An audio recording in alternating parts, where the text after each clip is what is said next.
Hello, everyone, and welcome on in to episode number 310 of the HP podcast. It's 2025, new year, new me. Oh, wait, sorry. I got on my motivational speaking kick there for a minute. I'm Ben, and with me here today are the beautiful boys, as always.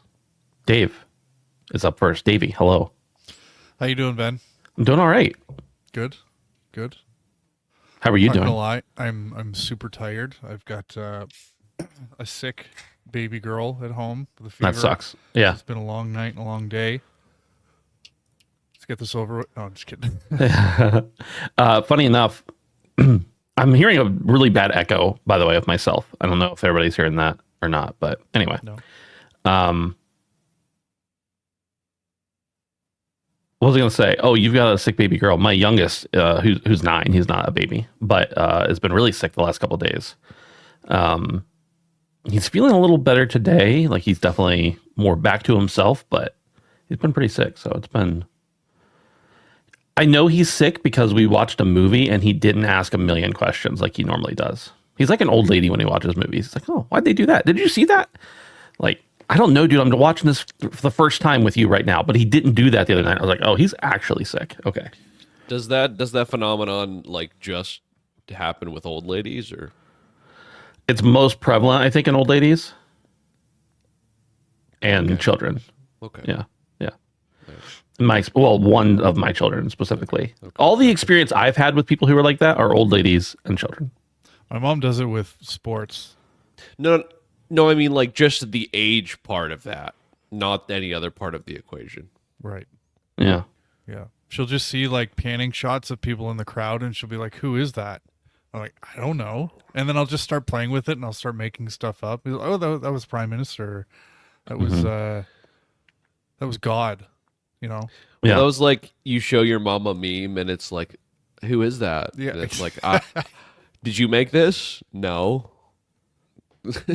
Who showed you? You know, like The concept of Where did you being- find this? I have no idea where I found it. I don't know. But Dave, that would fit my theory, right? Like she is an old lady. Yeah, exactly. Yeah. So yeah. It works both ways though, because I've seen like things of people online where like they've convinced their grandma that a GTA clip is like real life. Oh, and yeah. it's just someone like my mom spotted it, like she knew it, but she showed me a clip that somebody shared on Facebook of like Hillary Clinton's tour bus or something like that, and she was like, "I know this is a video game, but look at all these people," and there were like thousands of comments of people being I've like, "I seen knew that. she." Yeah, I've yeah. seen that. Yeah, on the Yeah. coast of California. Yeah, The I think thing it was my is, mom. It might have been my mother-in-law. I can't remember for sure now. like I think us and probably the people listening are pretty good at spotting like AI images, Yeah. but it's that generation that we have to be really concerned about. I was sitting with my mother-in-law a couple weeks ago, and she showed me this video on her phone, and it was a video of a bunch of people standing on like a boardwalk, and then all of a sudden a like gigantic shark dove out of the water Yeah, and had yeah. a killer whale in its mouth, and she's like, "Oh my god, did you see this? Like, this is so crazy." And I'm like, this is very clearly fake. This is not a real Right. thing. But it's like, for people who haven't seen this kind of media for their entire life, it's like it's so easy for them to get tricked by this stuff. Right. But it's funny because, like, if they were to see the same thing that happened, by the way, hello, the glorious ginger, Brandon, a very nice beard cut. I like it. thank you, sir. Welcome to the show as well. But, Welcome.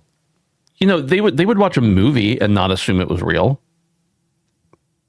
But because it got posted in their feed on Facebook, it's real. Exactly. Well, because they have the context that they're watching a movie. That's the Fair hard enough. part is that Yeah. they don't. There's no contextualization to anything you see on the internet. Usually, it's just Why would someone want to trick me on the internet? right, exactly. Why would the IRS be calling me and need my specific credit card number because Right. I forgot to pay taxes? Or why would Jeff Bezos' assistant personally call me? I don't even have an Amazon account, so I don't understand. But you Yeah. know, they said I'm going to be in trouble and I'm going to go to jail. And they're going to contact the police. You know, it sucks, boys. There's so much AI slop. I was actually recognizing this today. I Googled an image because somebody told me about something at work. And I swear to Christ, the first page without scrolling of the images was mostly AI. And we're really running into the dead internet. The dead internet phenomenon as we speak. I recently saw that Facebook and Instagram are going to start allowing like more AI stuff. I guess allowing it is like a loose term because they decide what they allow and they don't allow. But They're also allowing like community note type things like Twitter has already. yeah. So it's Yeah. a tough time, boys. It's a tough time to be elderly. Truly, Yeah. and naive. But we need to educate the elderly to the dangers of AI. It's a good time to be that beer, though. Can you tell us what you're drinking there? That looks. Yeah, this is actually part of the reason I fell asleep probably before the show. 9.5. Why didn't you get the big one? Well, this is the second one I've had tonight. I actually opened. Well, the first one was about half gone because I drank the other half last night and I fell asleep on the couch as well. And so I just decided to give up after last night on the first one, and I put it in the fridge. So it was a little flat. But then tonight I powered through and decided to open up the second one. I was gonna buy a case of this, but I decided that the tall boys were better volume per price. Yeah. Yeah. Just very slightly. I determined that with quick math while I was standing in the beer fridge at the convenience store. I've had that beer before. It's pretty good. Dude, it's good. It's really good. 9.5 bang for your buck as far as ABV goes, and also pretty tasty. Very, very juicy. I will say like almost the juiciest. Some of these are some of the juiciest I've had, so it is kind of like sipping on a cocktail, but I do like it quite a bit. Yeah. Quite a bit. Yeah. Nice. You said something that I was going to respond to. You said, not a good day, not a good time to be. Euthanize the elderly. You said euthanize the elderly, which I did not say, and I don't agree with. But I can't believe it's- you said that, Ben. It's funny because my wife is so far the opposite way. Like I'll show her something that's 100% real and she's like, that's AI. And I'm like, no. Like most recently it was the robot dogs. You know, the ones I'm talking about, that Boston the ones that like Dynamics? dance around, Boston Dynamics dogs. Yeah. Yeah. They like dance around in the robot. She's like, that's not real. That's AI. I'm like, no, the scary thing is it is real. It is real. Yeah. There's plenty of stuff that's AI that's, if it were real, would be even scarier. But this is actually real and it's scary enough. So.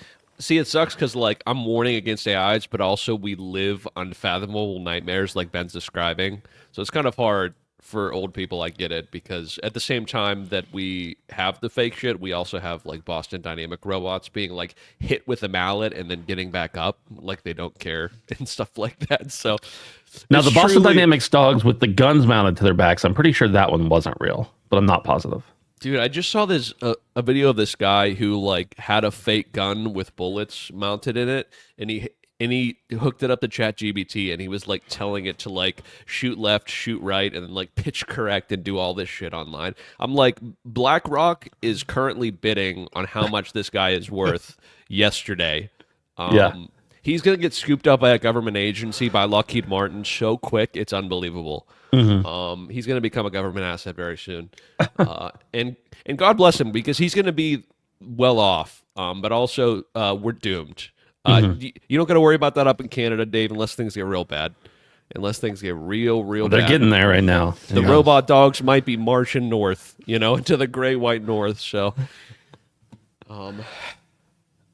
Well, with that, this is the HP podcast. We're live pretty much every single Tuesday night. I say pretty much because we did take a couple weeks off for the holidays, but that's not normal.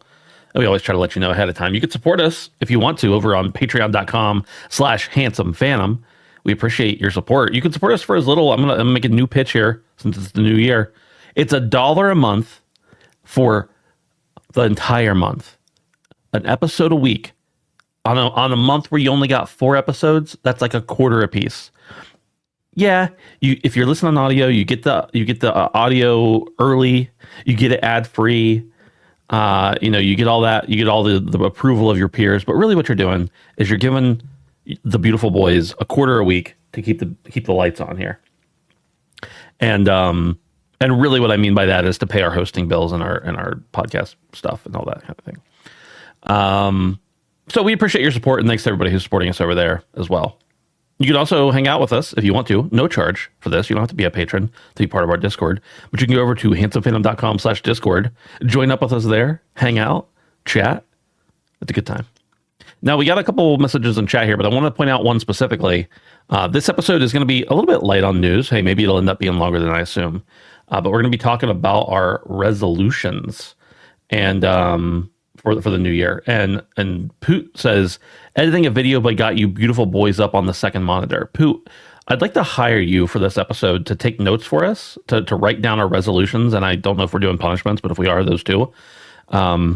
And I will offer to pay you the same amount we each get per episode.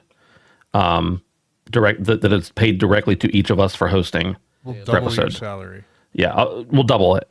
Double as a or matter of nothing. fact. Yeah. So let me know if you approve. And it doesn't matter if you don't, because I'm going to make you do it anyway. And you will accept the pay I offered. Thank you. But let's first talk about something I didn't put in here at all. But we got the new graphics cards from NVIDIA. And I got this giant article written up, or that TechSpot wrote up here. I'm not going to read the entire thing. But I did want to just go over some stats real quick and talk about them, talk about the current state of PC gaming, of video cards, etc. So basically, I think they're available starting in January. We've got the RTX 5070, 5070 Ti, 5080, and the 5090. You go all the way from $549 for the 5070, all the way up to the 5090 at $2,000.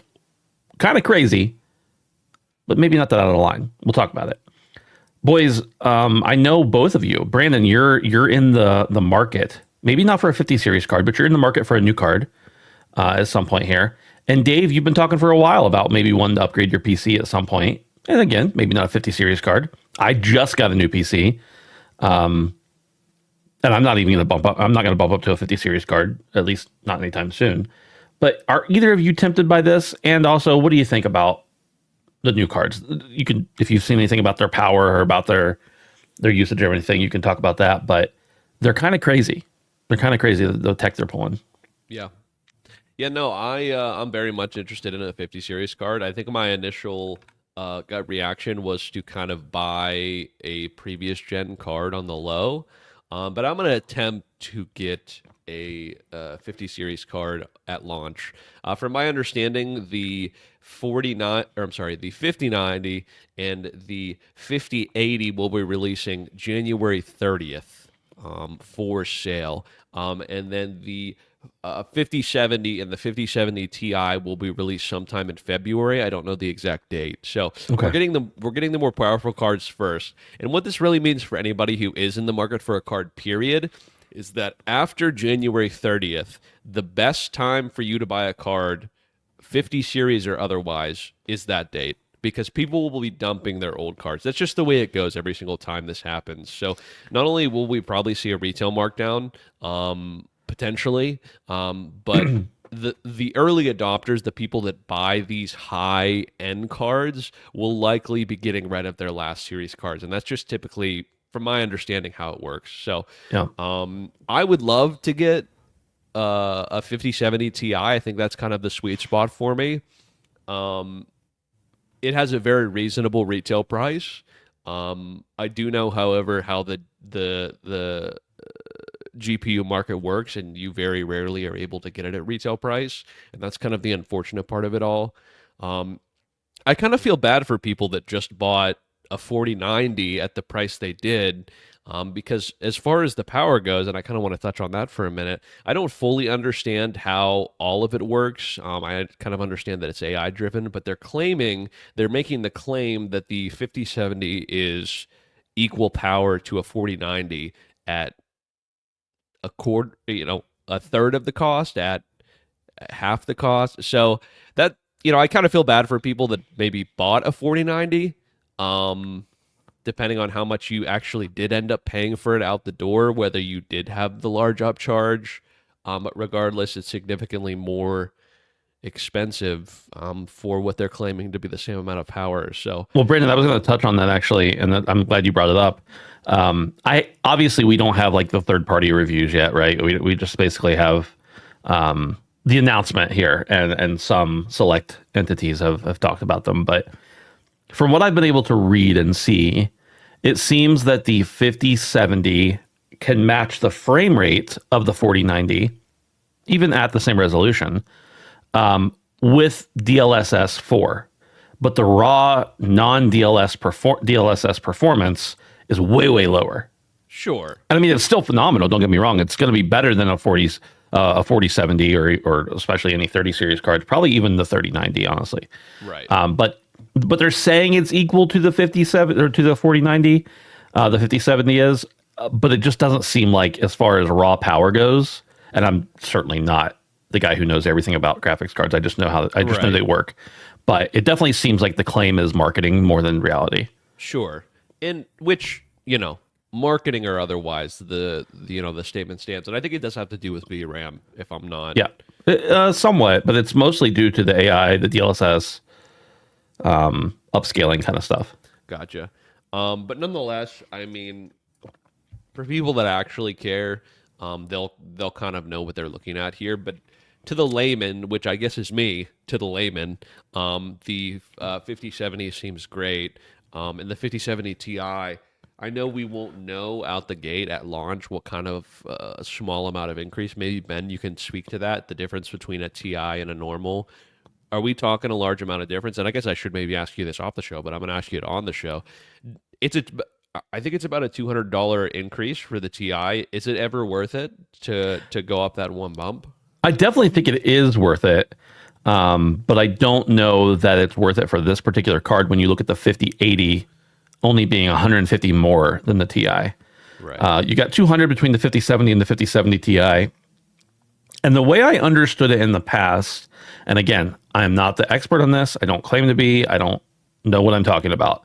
But from people I've read that have talked about it, Ti cards are generally the higher card that didn't quite make the cut. So they're not actually from. This is the way they used to do it. I don't know if they do it this way anymore, but from what I understand, they would like try to make 5080s and maybe the components wouldn't get done correctly or not hit the performance they thought they were going to somehow. And they would make them, and they would call them the TI. That's how they originated. Now, I don't know if they still do that or if they actually target a TI. But from my understanding of this card specifically, which I haven't looked into a ton because I'm not planning on getting one anytime soon or maybe at all. But the difference between the 5070 and the 5070 Ti is probably not worth it compared to the difference between the 50s. Like if you're going to get a 5070 Ti, just go ahead and spend the extra $150 to get the 5080 because it's actually made for those specs. Right. Yeah. So either way, yeah. I know it's easy just to say, "Oh, just buy the $1,000 card instead of the 750." That's easy to say, right? Right. And sorry, it's not 150; it's 250. But yeah. But either way, I'm probably going to go middle of the road here.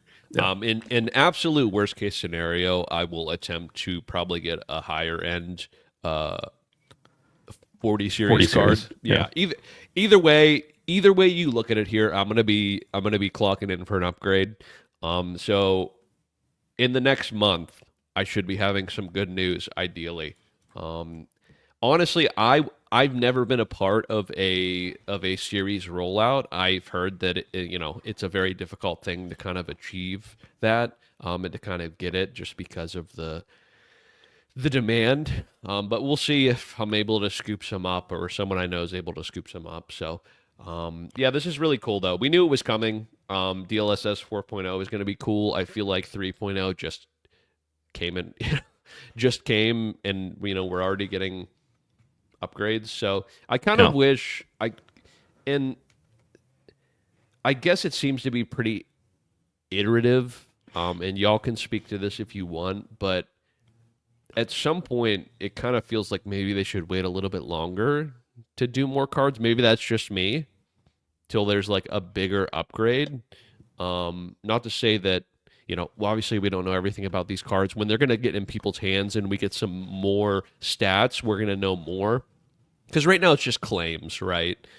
Just PR claims. And not that they're ever dishonest, but the final product can sometimes, stand by itself better than anything that PR speak can or advertising speak can. So I'm going to be interested to see how these actually clock up to the previous gen cards, but I kind of do wish we would have a little bit more time because I don't remember what year the 40 series came out, but I feel like it wasn't that fucking long ago. It was year before last. If it wasn't at the beginning of last year, it was year before last. I can't. My years are all mixed up. But the Super, the 4080 Super at least came out mid last year, beginning to mid last year. So I think the other ones were at least 6 months before that, but I can't remember for sure. But either way, this is good news. This is kind of what I've been waiting for. I didn't know when it was going to happen. Because I don't really... Is it CES right now? Yeah. Okay. That makes sense. But, yeah, this is cool. Sorry to be very boring. I know, Dave, I don't want you to check out, but I don't know if you have any takes on this. Yeah, no, obviously the 5070 price tag is the one that jumped out to me. I'm in a weird situation where even if I was to upgrade, I'm probably looking at a CPU and I need some more RAM too. So it's not as simple, but yeah, I saw that at this point, Dave, you probably need to update your motherboard too, honestly. Yeah, I need to get off Windows XP too, but he's on Millennium Edition over there. Yeah. Vista. He's got Vista. I don't know. I see that price tag and I look at those specs, and my thing is like I'm just always so concerned that like what my budget dictates is something that's going to be obsolete in a couple of years, and that kind of scares me because even at the 5070 price range, like you're still looking at a brand new console, so that's tough for me. But at the same time, there's a game coming out pretty soon in Dune Awakening that I really want to play on PC, so I got to figure something out. So if you're listening to this and you're in the market for 50 series and you're offloading something, contact your boy Dave because he needs some help here. But I bet Brandon would give you his current card really cheap. Yeah, broken. because it's broken. I'd give it to you at about a 25 to 50% markdown. All right, we'll talk. We'll talk. But the thing is these prices are MSRP, and I kind of want to take them with a bit of grain of salt, because if the supply isn't there, then those prices mean nothing. But hopefully, things have kind of chilled out. It seems like they have from a demand or supply perspective. So, yeah. But I like that there's a range, because it means that there's sort of an entry point for everyone who wants to get in on this. And I think that's part of the reason too why the PC space has kind of blown up over the past 5 years, is because, you know, it is a little bit more accessible now. Like, you don't have to buy the top of the end card to run something. So yeah, we'll see. But Yeah. Cool. Well, maybe by the beginning of next month, or maybe not next month, maybe by sometime this summer, we can all play high-end PC games together. Maybe, just maybe, I will be able to play Cyberpunk with ray tracing on it at 60 frames a second consistently. well, Deep Rock Galactic is pushing my rig to its limits. So Yeah. God damn, bro. I thought I have a 3080, right, boys, and I don't have like the crazy build or anything like that at this point. You know, it is what it is. But nothing will humble your build more than a game with really intense ray tracing. That's all I got to say. Not that I thought that I had the best ship by any means. I have a relatively budget PC by many people's standards. But you know what's been more attractive to me lately is a pre-built. Like, I walk around Costco and Walmart, and I see some of the deals you get, and I look at the cards that are in those things, and they're selling the entire computer for like, you know, $700 to $1,000, and maybe not the greatest deal on the card, but when you throw all the other components in, and the situation I'm in, like, I may end up just going that route. But Right. yeah, No, go ahead. The difficulty with pre-builts is that you don't always know what brand all the other components are. So maybe the RAM's absolute. You might have 64 gig, but it's absolute shit RAM. yeah. But like you said, when you're in a situation like yours, where if you want to build your entire new PC, then you're looking at with a new graphics card and everything, you're probably looking at $2,000 to $3,000 depending on what you're putting in it. So why not buy a pre-built with a brand new card? You know, maybe it's only a 5070, but hey, it's brand new to you. It's definitely going to be an upgrade. And then you don't have to worry about pricing all that other stuff out. You spend $800 or $1,000 on it, and then in a year or two, when you decide you want to upgrade your RAM or whatever, you can if you need to.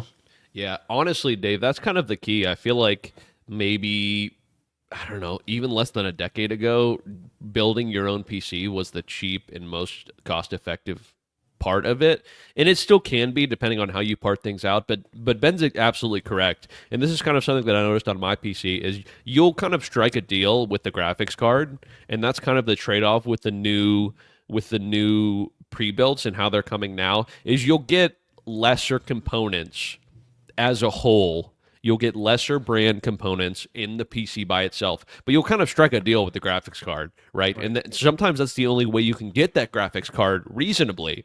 So, you know, that's kind of the trade-off. And what I kind of plan to do with mine is that, you know, now I'm planning, obviously, because I had a problem with my, you know, GPU, but what I originally planned to do was kind of keep my 3080 and kind of upgrade components around it, because I know the components that I have around it are not very good. Like, I kind of bought the build for the graphics card, and now I kind of got to change that around. But I think that's the way you kind of get into the space now, is to kind of haggle with the rest of your components, unless you truly want to go all out and kind of, you know, spend the premium of the premium to get everything at once. You kind of, with the way the cards work anymore, it's just you gotta pick and choose, unless you just have a lot of money. So yeah, agreed. Well, have we beat that horse to death yet? it's not neighing no more. Let's move on then. This is from Game Horizon. I saw this all over Twitter today, but I don't really know the source here or the validity, but I'm just reporting the story as it's read. It says, the U.S. Department of Defense has added Tencent, a major Chinese tech firm, to its list of companies with alleged ties to China's military. This move is part of an ongoing effort to address national security concerns related to Chinese corporations. Tencent, well known for its popular messaging app, WeChat, and its significant investments in the gaming industry. It owns Riot Games, a developer of League of Legends, and holds stakes in companies like Epic Games and Ubisoft. Ubisoft. Ubi. Doesn't matter. Ubi. The designation doesn't impose immediate legal penalties or sanctions. However, it could complicate Tencent's business. Excuse me. I got a burp there. Dinner coming back. Business operations in the U.S. and affect its reputation amongst gaming partners and American partners and consumers. In response, Tencent stated that the designation is clearly a mistake. A company spokesperson emphasized that Tencent is not a military company or supplier and that the listing has no impact on their business. They also mentioned plans to work with the DOD to address any misunderstandings. So, all that to say, we give all sorts of gaming companies a hard time on the show. Tencent, we've been kind of critical, not because they're just because they're Chinese, although that's certainly, a discussion topic, but because they're buying up everything and lots of mergers and acquisitions and stuff like that. And, do your business, be a capitalist. But we around here at the Handsome Phantom podcast don't always love that kind of stuff. But what say you guys? What do you think about this?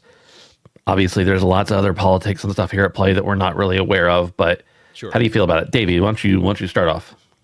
Yeah, it's as a gamer, it's a little bit disturbing, and it's not necessarily because of any security concerns that I have with playing a game that came from Tencent, either directly or by something that they have a minority stake in. But it's more the fact that Tencent has its tentacles in so many different things now, and it seems like they've kind of cooled off on their acquisition streak. But they're not Japanese. If you if you kind of look at the list of the companies that they have a minority stake in, let alone a controlling stake, like it's a lot. Like you mentioned, Riot, Ubisoft, Epic is in there, Krafton, which is the new home of my number 3 side hoe, Tango Gameworks, so that's a problem for me. Techland, Sumo, I don't really care who owns them, but when the DOD starts sniffing around these companies, it's like, I don't think they're going to pull these things from the North American market or the American market, but it kind of makes you wonder where this is going. The government of Canada did something similar with TikTok, where they ordered TikTok to shut down all Canadian operations, and they haven't banned it in the country, but they have strongly discouraged Canadians from utilizing TikTok. So, and it's because of the same kind of concerns. It's a security thing. It comes from the Chinese Communist Party, or, there's tentacles there too, but it's, I don't know. It kind of makes you concerned about where this whole situation might lead. I don't like Tencent, and I don't want to defend their games, but defend them as a company or what's really behind the veil with them, but it does kind of make me wonder where this is headed. So yeah. Bando. Yeah, I'm gonna be completely honest. I really don't trust the CCP. But what I will tell you in the same breath is I really don't trust the DOD. So it's just like it's a really tough place to be in as just a peasant. You know what I mean? Like as a nobody, as someone who just enjoys games, because it's like mom and dad are fighting, and I'm just sitting in the corner crying. More like stepmom. Right? Yeah. Exactly. Stepmom is screaming in a language I don't understand, and dad is in a black suit surrounded by men with earpieces. So I don't get it. And it's kind of concerning only because, boys, is that regardless of whether, I'm not going to go full conspiracy that Tencent, Marvel Rivals is tracking your data and that, this is a security risk. I know they probably are. And I'm giving it to them, but they are tracking it too. And that's a topic for another time. You know what I mean? And that there's this spyware on your computer and they're trying to get in the brains of Americans and you can't type Taiwan in the chat of Rivals. I'm not going to get into any of that. Okay. Taiwan is a country in the chat. You know what I mean? I'm not going to get into any of that. But what I am going to say is that it is kind of concerning only because Tencent truly does own so many IPs that I actually do care about. And that is what is kind of the upsetting part, is that regardless of the politics of all this, regardless of what China is or is not stealing from us or is not threatening us, or whatever the DOD decided that the problem truly is, what I'm worried about is the ramifications of this designation. Because as someone who has no control over what is or is not being taken from me, because I'm just a plain old man and the user of the internet and video games, and I sign up for the terms and agreements just like everyone else does without reading a goddamn thing. I'm worried that some of the IP that we do actually enjoy, some of the stuff that Tencent has gobbled up in the past, will be in jeopardy because of this happening.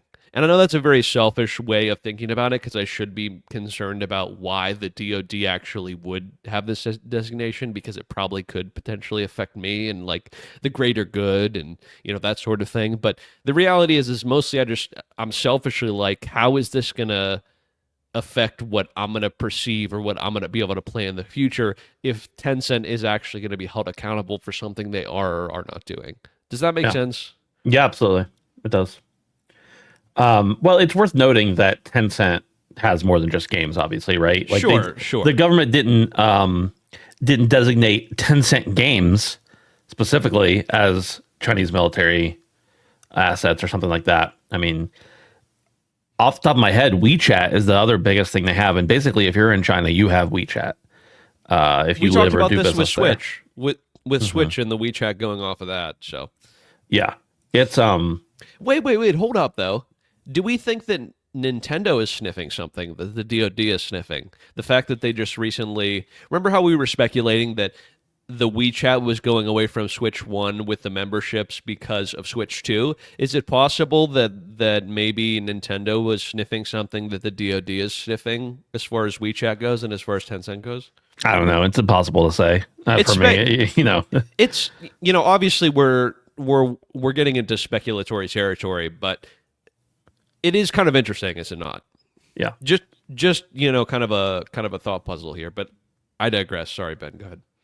Well, I was just saying that Tencent didn't at one point we discovered they like owned a goat farm or something too. Like there was something weird, a pig farm, or maybe that was NetEase. I can't remember for sure, but either way, a pig farm. I do remember that. Yeah, absolutely. Either way, Tencent was huge before they ever got into gaming. They were one of the most valuable companies last decade, like in the world.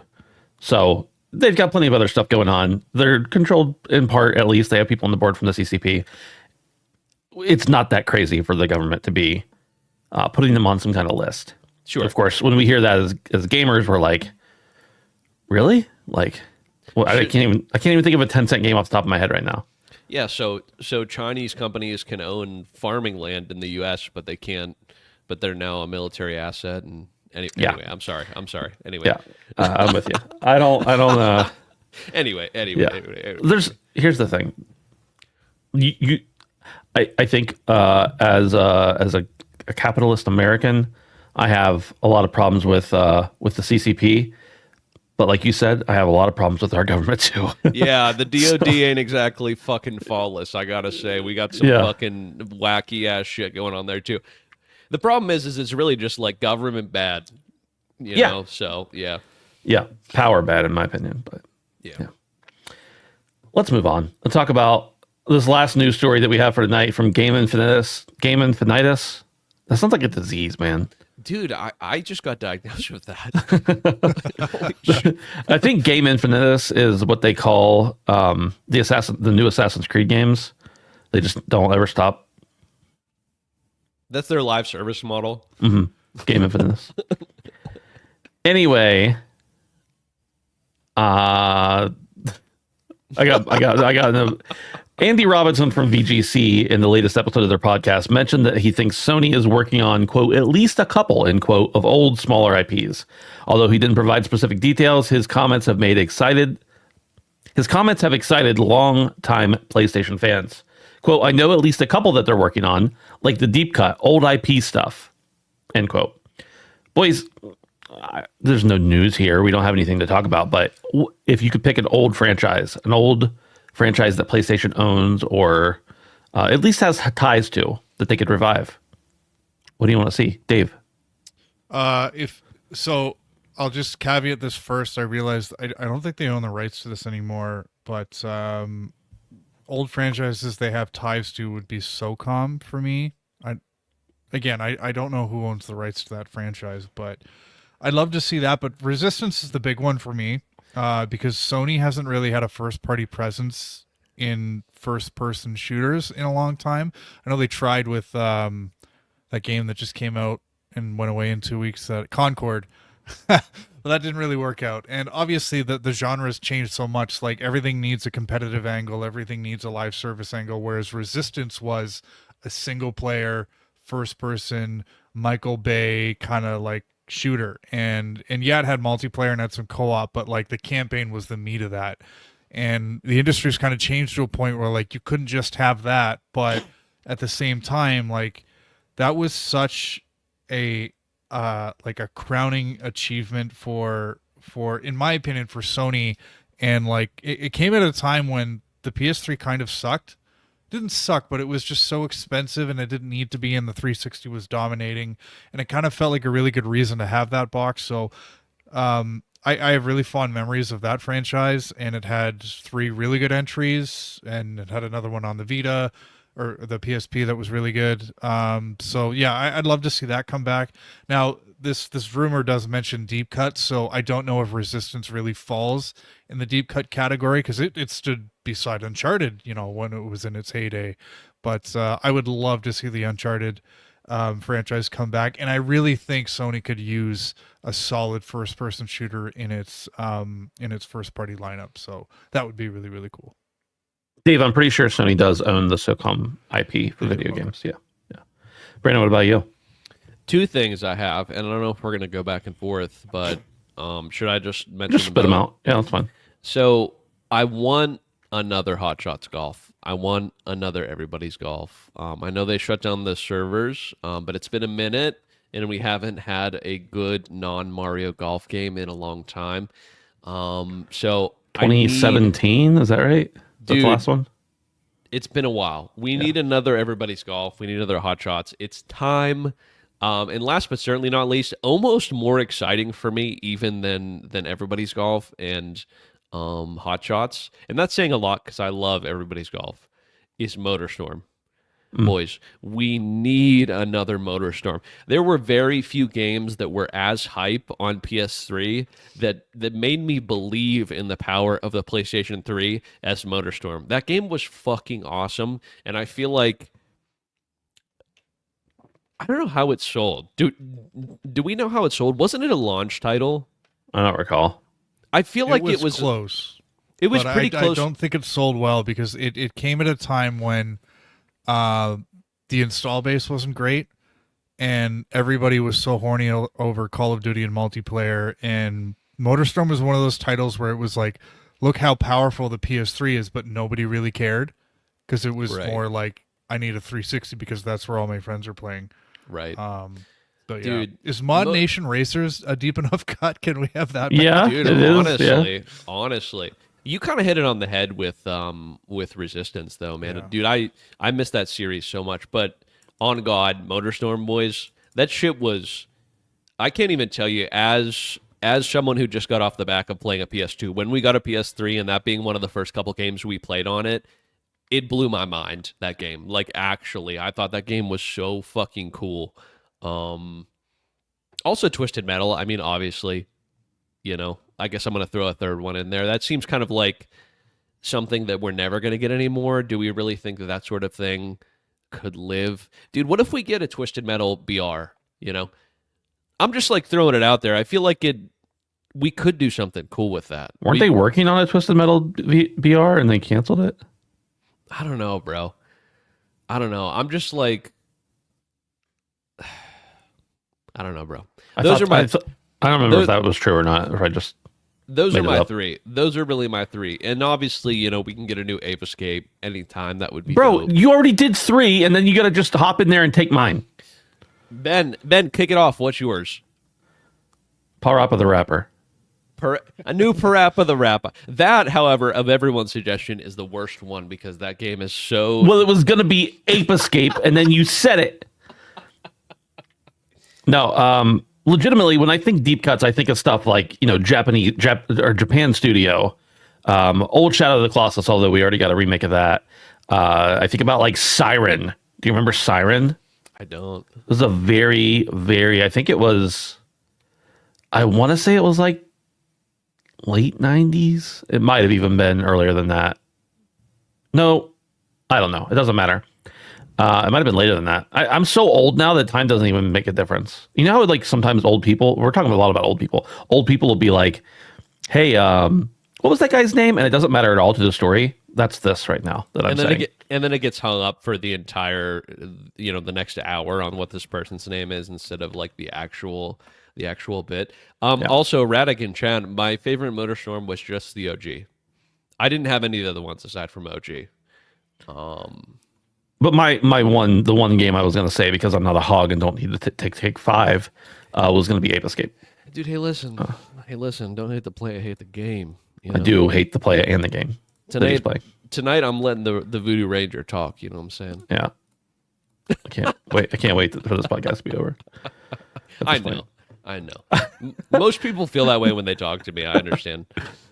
At this point, we're going to talk about our gaming resolutions. Now, boys, I got some confessions to make here. Confessions Part 2. Confessions. I know 3. the words to that song. I'd like to hear it. I've heard it from you specifically. Specifically, yeah. I had a hard time coming up with my resolutions, and I was thinking about them for more than a week, but all since the last time we recorded and now. And I only have 2. Now maybe if we want to do 3, we can do that. I have 2 as well. But why don't we just push it a week? Okay, that's fine. There's no rush. I may not have a third one, to be honest with you, because what I was thinking is resolutions are usually meant to deal with something that you want to be better at, and I'm pretty happy with the way I am right now, if I'm going to be honest with you. But yeah, okay, let's push it a week either way, and we can all think about it some more. Yeah, and also, I didn't think about any punishments, so we definitely need to push it a week. Actually, neither did I. I only thought about myself. Last year we did resolutions in one show and then punishments in another. So we can do that again. Content, boys. I think we should have time to think about how shitty everybody else's resolutions were for like a whole week before we assign punishments to if they don't complete them. Yeah. Okay. Let's do that. We'll do resolutions next week as like a sign off for the show. And then we'll do, so Poot will need you next week and the week after, just so you know. Put it on your schedule. Let's talk about what we've been playing. Dave, you're going to go first. Dave, you might have to hop off of here, it sounds like. So why don't you go ahead and go first? Sure. So obviously it's been a couple of weeks since we talked about what we've been playing. So there's a little bit more to talk about than I normally have. First off, Hogwarts Legacy. I have completed the platinum for Hogwarts Legacy. Dude. Congrats, dude. Congrats. I really wanted to get that done for the end of the year. And I didn't want to have that. I didn't want to keep going back to it. So I'm glad I have it done. And just to kind of put a postmortem on this, not the game, but the platinum, because Hogwarts Legacy is an excellent game. You should play it. But the platinum journey, I think, warrants a bit of a different discussion. And it's really kind of, I want to talk about it in 2 parts. So the first part of the platinum, and again, I'm not talking about the main game, I'm talking about getting the platinum, is awesome. Because the way I went about it was I focused on completing all of the side quests and completing all the challenges, including all the dueling feats. And doing all that stuff was awesome because, like, in doing all the side quests, like, you see a lot of places that you might not, or I may have missed if I hadn't done this platinum. And you fight a lot of big boss enemies that you may not have otherwise seen. And I was really glad that I pushed through and did that stuff because it was just more really cool stuff that either kind of linked back to the movies or the lore or just was really cool video game stuff. The dueling feats were really cool because they really forced you to play the game in a different way and use new ways of attacking people or defending or, trying out new skills from the skills trees that I otherwise wouldn't have used. So I really like that. Like, I like the little thing that popped up on the right hand side when you got to a new encounter, and rather than just spamming your most powerful attacks, like, you actually had to go about the encounter in a very specific way. So that was really cool. The other part, just the rounding out the challenges as a whole was great too, because again, it forced me to kind of see the rest of the world. So that first half of the platinum was awesome.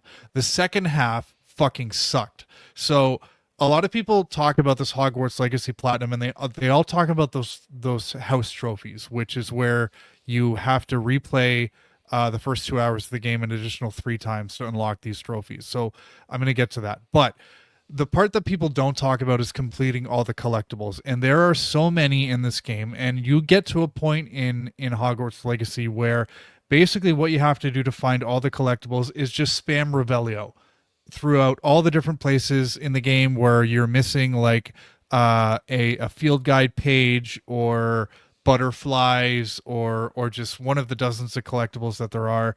And it just got so tedious and annoying, and I'm using guides and it's just like I just want to get this over with. So that really sucked. And then obviously the house trophies. I don't know who thought this was a good idea to put this in the game, because like even the most diehard Harry Potter fan, I cannot see anyone wanting to replay this game 4 times over. Now, again, you don't need to do that for this platinum, but you do need to replay the first 2 hours of the game 3 additional times. And when I say 2 hours, I'm skipping every piece of dialogue. I used a save trick to skip over the first 30 minutes of the game that you have to play through before you get to Hogwarts. And I'm just sitting there like. And even though you're playing through as different houses, like there's one mission that's different for the 4 Right. houses. Otherwise, it's the exact same thing. And it's so unnecessary. And I don't know why they put this into the game. So, yeah, I'm glad I experienced everything this game had. But like, I think about the platinum for Ghost of Tsushima, and I'm like, that was really good. Hogwarts Legacy, I don't want to say it ruined the experience for me, but it by the end, it really wasn't fun. So anyways, I'm glad I got it. Yeah. Yeah, Dave, I actually did enjoy the grind, and I think it's because I was doing, instead of like finishing the game and then going back for all the trophies, I did like as I unlocked things, I did them all. So like I guess the collectibles are a little different because you don't unlock those all at a certain point, but basically if I was in an area, I found all the collectibles in that area before I did anything else. So it was a grind, but it was at least broken up by story stuff.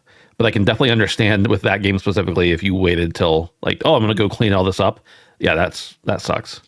Yeah, and maybe it's on me for not kind of having the platinum in mind from the start, and that could have made it easy. But in any case, I don't know if it's easy. It just maybe sucks a little bit less, but yeah, it also took me like 110 hours or something. So yeah, I think I finished with just over 80 hours. Yeah. But yeah.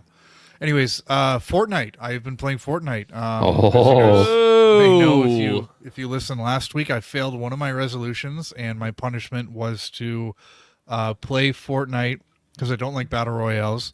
Play Fortnite up to season level 25 or something like that. So I wanted to get ahead of this because I have some pretty ambitious resolutions coming up. And yeah, I played for about 2 hours, and I've got to level 9. It's really all over the place how I do. The very first game I played, I placed 3rd and got 5 kills. And I was like, am I in a bot lobby or something? You were. Yep. No, come on. Yeah, no. I'm going to be honest with you.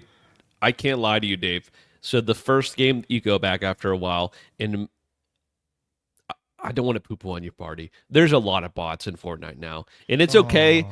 As someone who is now 30 years old, I encourage the bots.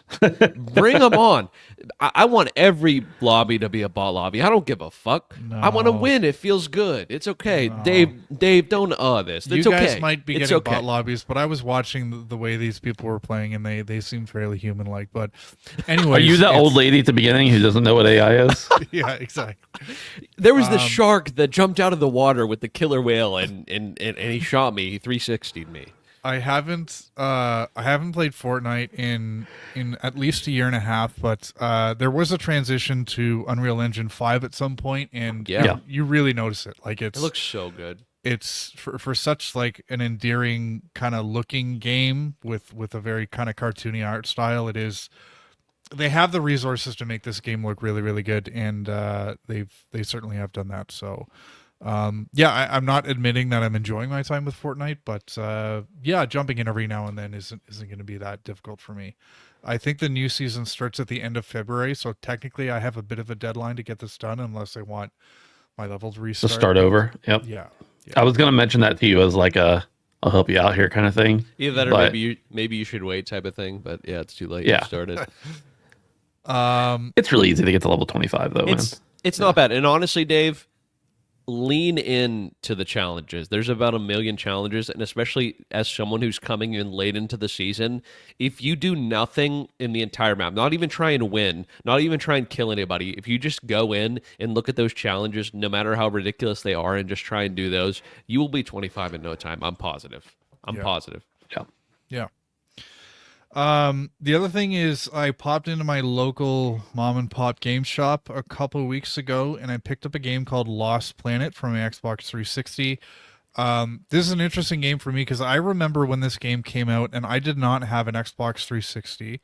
This was a game from Capcom. It was, I don't know if it was a launch title, but it was pretty close It's to pretty launch. close. Yeah. Yeah, and I remember seeing this game, and to me, like the jump from, I think it was, Xbox was like 6th generation and 360 was 7th generation. To me, that jump was substantial. And Lost Planet, I can remember being one of those games where I was like, I would see people play it, and I was watching videos on like game trailers and IGN, and I was like, this is like next generation gaming. And it was all set on like a snowy planet and everything was white and stuff like that, but they used this really clever kind of visual trick, not a trick, but like there was this impactful use of the color orange, and I just remember thinking like that is so cool because it's so vibrant in such like an otherwise desolate game, and the shooting looks so cool, and I kind of let the game come and go because again, I didn't have a 360 and I always kind of regretted it. So I picked it up for $10. I've been playing it and it's a lot of fun. It aged really well, but it had a multiplayer component. And I remember thinking like, man, I really wish I didn't pass this game up because this would have been a lot of fun online. So that leads into the last game I've been playing, which is Helldivers 2. Helldivers 2 came out last year. I didn't pick it up at launch. You guys had a lot of fun with it. And when I was playing Lost Planet, I'm like, I'm letting myself do this again, where I'm letting a game pass me by, and I'm going to try and jump in past its prime and hate it. So finally picked up Helldivers 2. I'm absolutely loving this game. It's I don't really have a whole lot more to say about it that hasn't already been said, except that one thing I didn't realize about this game was the sense of humor. When it did come out, I remember a lot of people talking about democracy, making democracy jokes, and talking about team kills. And so I knew there was like some kind of like sense of humor in the game, but now that I've played it and I've watched the opening cutscene and I've seen like the ragdoll physics and all the funny things that your player says when like they're reloading their gun, and it's like super cheesy, and one of my favorite ones is, how would you like a cup of democracy or democracy or I don't know. Democracy, dude. Yeah. Yeah, a lot of stupid shit like that. And it's just, I didn't expect to laugh this much with Helldivers 2. And I'm really enjoying it. I'm playing a lot with my friend Duncan, and I'm watching a lot of videos online about how, I can make my builds better. And the other thing I'm really enjoying about it is how much the different factions change the gameplay. So there are weapons that I find are dog shit against some of the factions, but an absolute must-have in others. And I really like that it kind of forces you to really change up your loadout as you go into different missions against different enemies. So I'm really enjoying Helldivers 2, and now that I'm done Hogwarts Legacy's bullshit, I'm really looking forward to playing more of it. So yeah, that's it for me. Nice, dude. Are you sticking around, or are you gonna head out? I'll stick around for a bit. I might quietly Okay. though, so. No worries. Just make sure everything it has to all upload. So Right. We'll be fast here. Brandon. BG3. Boys, have been playing BG3 again. I seem to be on a bit of a large game kick. I finished Red Dead. I finished The Witcher 3, and now I'm hopping straight into another gigundous game. It took you a year to finish Red Dead, but you finished The Witcher and half of BG3 in like 6 hours. That's what don't give me too much credit. So it's funny though, because I finished Witcher in about 40 hours, so about a week and a half. But I'm about a third of the way through Baldur's Gate 3 twice. I'm about a third of the way through Baldur's Gate 3 twice. I'm going to say that again. So I have my own save file that I've put about 20 hours into. But I've also started a separate save file in multiplayer with my brother and his girlfriend that I've also now surpassed my original save file and put over 20 hours. So in the past 2 weeks, I put about 40 hours, give or take, into Baldur's Gate 3. And man, once again, kind of like Dave, it's, I don't really want to tread over old ground, but I'm blown away by this game time and time again. And we've gushed so much about this game, but truly it's just, I'm playing it a different way than I've ever played it. And it's kind of like one of those games that just has so much to offer that I'm glad I've come back to the well. You know what I mean? I put about 60 hours into BG3 originally.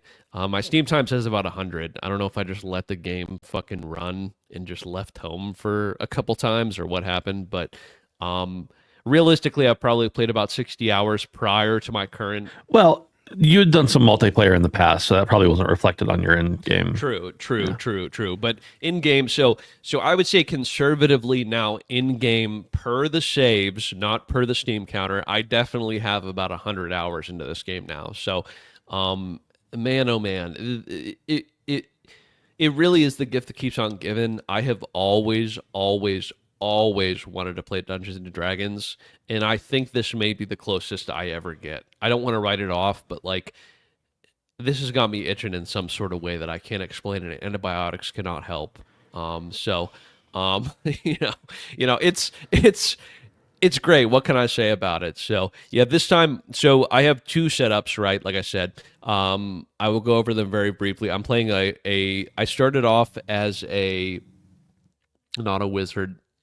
The other class that's kind of like half magic, half not, and I didn't like it, and so then I respec to be a wizard, and that's now what I'm playing as. And I also am playing as a rogue scallywag that's very charismatic and can lockpick. So that's the pure archery build is my solo build, which I'm enjoying very, very, very much. I saw some people online that said that pure archery is kind of difficult, and I have not found that to be the case at all. I'm using a crossbow that applies Bane, which is essentially a curse, and there's kind of like an exploding effect. I don't know what the crossbow does, but it's been an absolute treat. So I'm currently at the Githyanki Cache.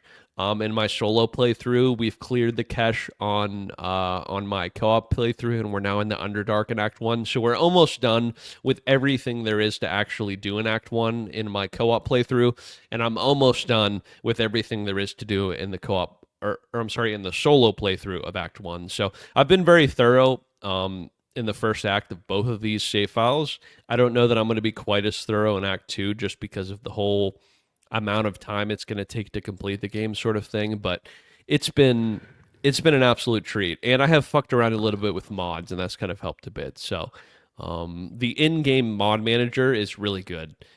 So I told you guys that I was using a little bit of mods in Witcher, which were very easy through Steam, but it's very nice to be able to use mods in the actual native app.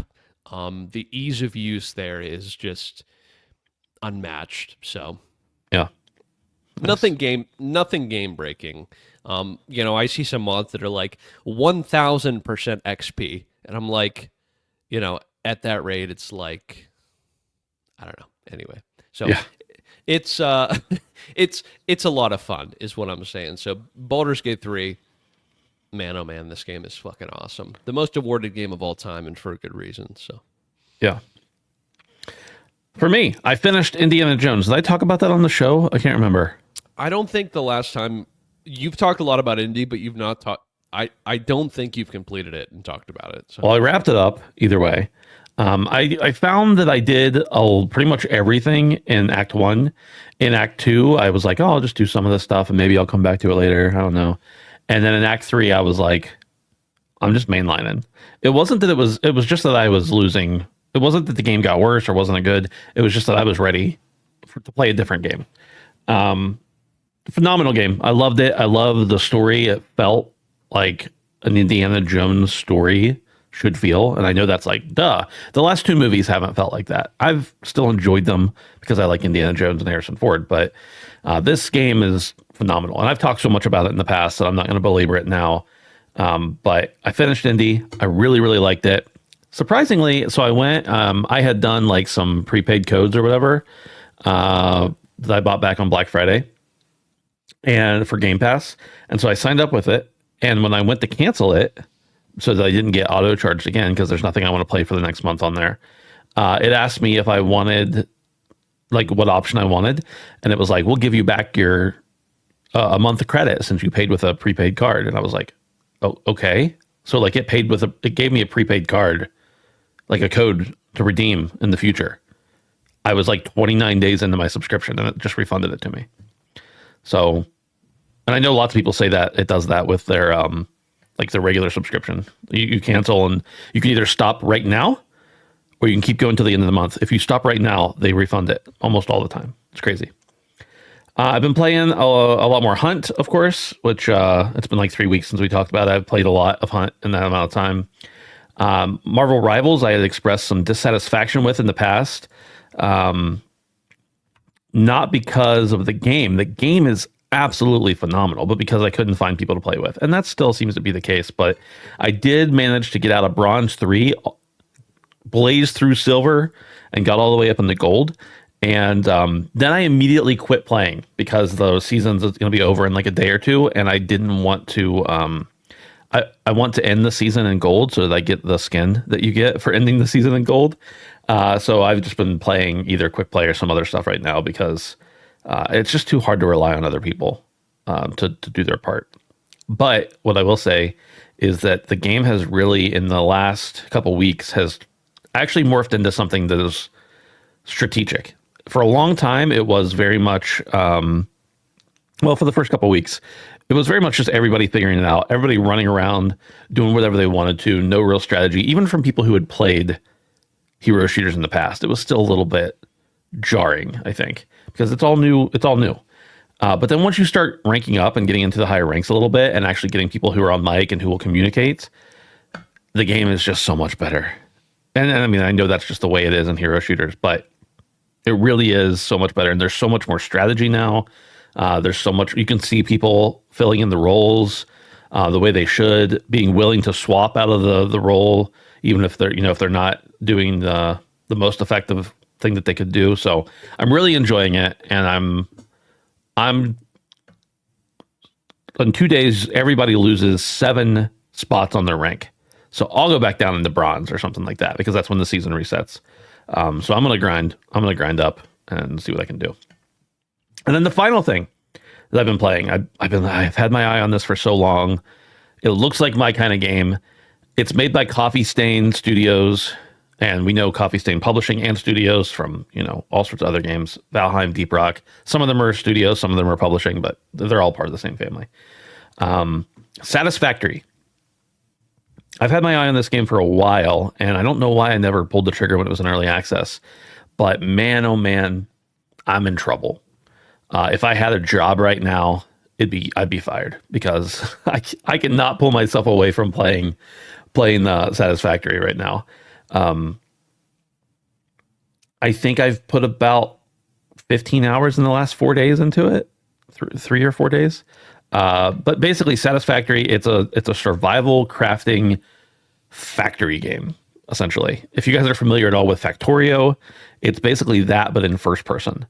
You can, of course, you go around, you land. You don't have to do any of the eating or drinking things like you do in some games. I mean, you can eat to heal your health if you get attacked or you fall off a mountain or something like that. But for the most part, you're just going around. You get dropped in. You start off picking up some sticks and then work your way all up to building entire factories with nuclear fission. I'm not quite that far yet, but it's in the screenshots. I've seen it. So once I got into the part where I could just start automating everything, I literally got out an Excel spreadsheet and started typing stuff out. And then I got out Microsoft Paint and started like drawing diagrams of what I wanted to set up so that I could map it out properly and allow myself enough blocks to do it and everything like that. So I'm hooked. I'm sure I'll have more to talk about it later, but right now it's just so fun. It's very passive too. Like there's something very calming, first of all, about when you're having to craft things by hand. That's just like ting, ting, ting, ting, ting, ting. And you just kind of zone out. You can even hit a button to just let it do it automatically. And like I've been doing other stuff on my computer while I'm just hammering out 700 pieces of steel or something like that. Actually, not steel, iron. And then occasionally there are enemies. I'm sure maybe there's more enemies in the future, but like right now, it's just when I go meander around the map, occasionally like 1 or 2 enemies will come after me. And like I said, I've been playing for a while and have ventured pretty far away from base, so I don't think there's anything that crazy, but you never know. But I'm loving it, and I knew when I saw this game, I was like, I'm gonna like that game. But then I just didn't buy it for forever, and I made myself a deal. I'm like, after I got some Steam money for Christmas. After I finish Indie, I'm buying Satisfactory, and I'm losing myself in it. And that's exactly what I've done. Hell yeah. Hell yeah. And that's it. That's it for me. That's it for all of us. Damn. Phil, Dude. anything from you? Dead. Dead. Phil's dead. The haunting aura of Phil permeates the room. Yeah. Derek O wants to know, will Dustin play Rivals with you once Luffy gets added next season? Dustin has never played a game with me that I have asked him to play. So he does not want to play Rivals. So no. I'm betting no. And also, I don't think Luffy's getting added. I totally missed that part of your message. Mr. Fantastic is getting added, and he literally looks like Luffy. His arms are stretchy. I saw videos on Twitter about it today. Yeah, I literally have Tim's stream pulled up right now, and he's doing the test thing. That's not Luffy. Sorry. There's going to be a Luffy mod added. Also, I've seen multiple nudity mods. Just saying. I don't know how it's possible in multiplayer games. How? It affects client side probably, and not server side. Okay. Like the other people aren't seeing your mods. That's what I'm I guess, yeah, but still, I'm like, how is anyway? Derek spouting fake news as always, like his Switch conversation. Switch rumor whore, and OG legend of the show, Derek O. Next week, boys. What? Next week. Next week we're doing resolutions. Resolutions. Are we coming with 2 or 3? We're gonna have to talk about Switch 2 next week. So Okay. keep that Okay. in mind. It's gonna happen. It's gonna happen. Pre-orders are gonna go live. Doug Bowser. What are we coming here with next week? We're coming with punishments. That's the week after. Sorry, we're coming here with resolutions. Yep. Are we doing 2 or 3 each? Switch 2. We're gonna pre-order live on the show because pre-orders are gonna be live next week. Literally, I did pre-order my PS5 on the HP podcast back in the day. Damn. Uh-huh. Resolutions. Some banging news stories. 3-hour long marathon. Perfect. Write it down now, folks. And what's the name of this show before we sign off? I am not a crook. China. No scent. That's the worst. That's the worst suggestion you've ever had. By a mile. DOD'd. DOD'd. Perfect. Yeah, that sounds right. That sounds about white.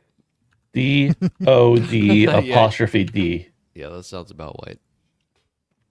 All right. Thanks everybody for hanging out with us. Appreciate For it. watching, for listening, whatever you do, we appreciate it. Whether you're on Patreon or on the free feeds, we know there's lots of you out there listening to the show.